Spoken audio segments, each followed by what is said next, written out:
ගුවන් විද්‍යාලයේ ගුරු තරු ප්‍රතිභා ප්‍රසංගය ජනවාරි 30 රාත්‍රී 7ට CWW කන්නංගර බහුකාර්ය ශාලාවේ පැවැත්වෙනවා. ඒ රසවත් සුන්දර ස්වාමය විඳ ගන්න කියලා අපි ඔබ සැමට ආරාධනා කරනවා. විශේෂයෙන්ම කියන්න ඕනේ මේ රංගන දායකත්වය, ගායන දායකත්වය, රංගපෑම් දායකත්වය මේ සියල්ල වර්තමාන රිච්මන්ඩ් ගුරුවරුන්ගෙන්ම තමයි සිදු වෙන්නේ.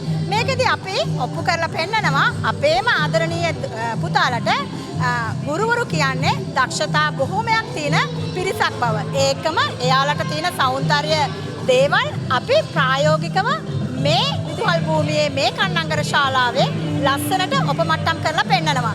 ඒකෙන්ම අපි මේකෙන් තව දෙයක් බලාපොරොත්තු වෙනවා. අපේ ගුරුවරුන්ට හදිසි ආපදාවක් වුණොත් අපේම අයට පිහිටවීමක් හැටියටත් මේ රිච්මන්ඩ් ගුරු තරු ප්‍රතිභා ප්‍රසංගයේ ආරමුණ වෙනවා. ඉතින් එහෙනම් එන්න ජනවාරි 30 රාත්‍රී 7ට රසවත් සොයාමක් විඳ ගන්න ඔබ සැමට ආරාධනා කරනවා.